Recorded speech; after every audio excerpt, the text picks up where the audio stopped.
Hey, Chargers.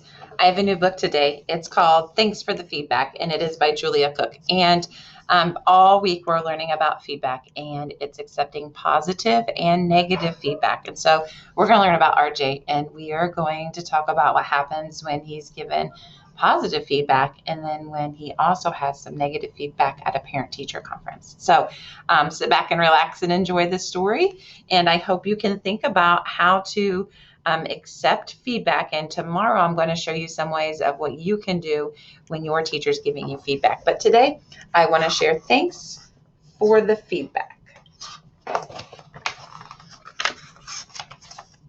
My name is RJ, and sometimes when people say things to me, I have a hard time knowing what to say back. One day after school, Frankie and I were having a bubble blowing contest. I blew a bubble that was about 29 times bigger than Frankie's. He looked at me and said, "You could go to the Olympics in bubble blowing and you'd win gold." When Frankie's words went into my head, I started to think about what he had said. I had no idea what to say back to him, and then all of the words just started to swim. "No, I am really not that good. You're a lot better than I am," I said. That was positive feedback. A few days ago, Norma the booger picker said, "Hey RJ, I like your new bubblegum t-shirt." Norma actually said something nice to me. She never does that. When Norma's words went into my head, I started to think about what she said. I had no idea what to say back to her. Then all of my words turned into a blur. "You just like it because it's green," I said. "The same colors as your boogers." Norma blew on her bangs, rolled her eyes at me, and walked away. Then she didn't talk to me for the rest of the day, which isn't such a bad thing. So Norma had actually said something nice to RJ, and RJ was so confused. He didn't know what to do, and instead he was mean. Then yesterday when we were playing soccer at recess, Sam said, "Hey RJ, you need to kick the ball with more of the side of your foot when you shoot instead of using your toes." When Sam's words went into my head, I started to think about what he said. I had no idea what to say back to him. Then all of my words just started to swim.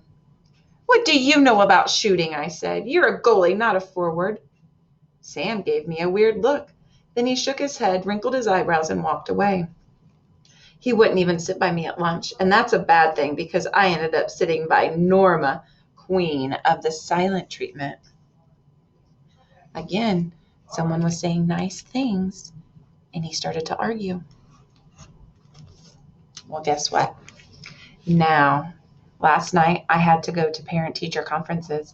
I have no idea why I had to go. I'm not a parent or a teacher. "RJ," said my teacher as we all took a seat, "having you as my student is such a good treat." "Who, me?" "You're doing such a great job when it comes to spelling, and I'm very impressed with your storytelling." "You are?" "You're also keeping your desk a whole lot neater. And at your school play, you were an excellent greeter." "I was?" "RJ, when it comes to your math, I just can't say enough. You're one of the best. You knew all the right stuff." "I do?" "We do need to talk about a few things. Sometimes your voice isn't as soft as it seems. I know it's hard for you to stay in your seat, but work time's the wrong time to try out your feet. I feel that you still waste way too much time. Let's work on your focus so that you can shine." Have your teachers ever told you those things? Or parents? When my teacher's words went into my head, I started to think about what she had said. I had no idea what to say back to her. Then all of my words just turned into a blur.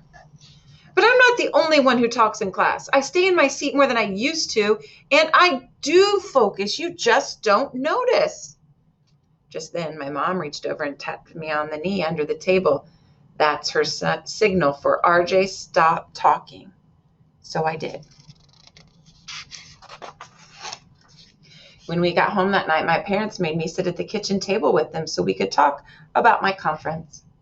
RJ, my mom said, your teacher gave you some really nice compliments tonight. Why didn't you just tell her thank you?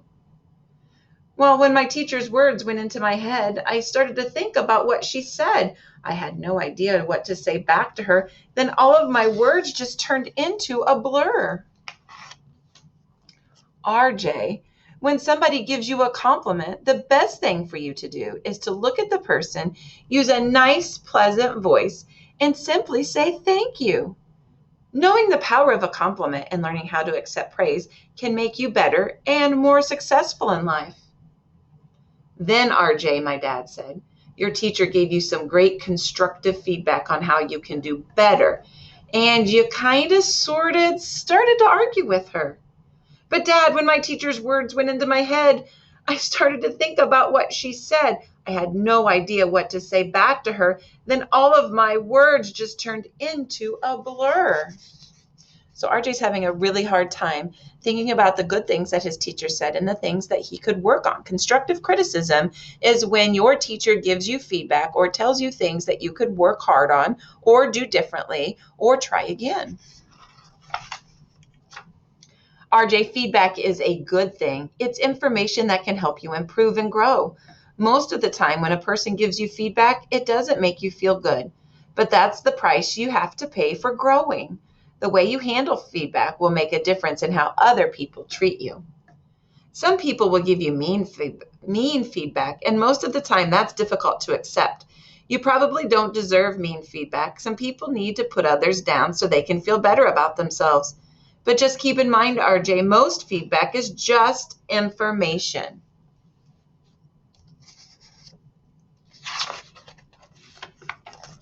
When somebody gives you feedback, they're helping to improve who you are. Listen to the person and say, okay. Their words just might take you far. Make sure that when you listen, you look at the one who is talking to you. Stay calm on the inside no matter what is said. Then carefully think it through. Are there times in your class when you talk too loud or too much? Yeah, I guess. Do you have a hard time staying in your seat during work time? Yeah, I guess. Do you need to focus more in class so you don't waste your time? Yeah, I guess. Well, RJ, I think your teacher was giving you great feedback. About 39 years later, I got up from the kitchen table and went to bed. Before I went to sleep, I thought about everything my mom and dad had told me. What they said really did make sense. The next day at school, I used the sides of my feet to kick the soccer ball, just like Sam told me to, and I made 3 goals during recess. When the bell rang, Sam came up to me and said, "You're awesome, RJ." I looked at him, smiled big, and said, "Thanks," just like my mom told me to. And during work time, when my teacher gave me the special signal for sit down, stop talking, and start working, I picked up on it right away, really tried to focus, and I got all of my work done without wasting time. At the end of the day, Bossy Bernice came over to my desk. "You stink at math because you don't show all of the steps," she said. "I bet you even copy off of other people so you can get the right answers." I wonder what he's going to do.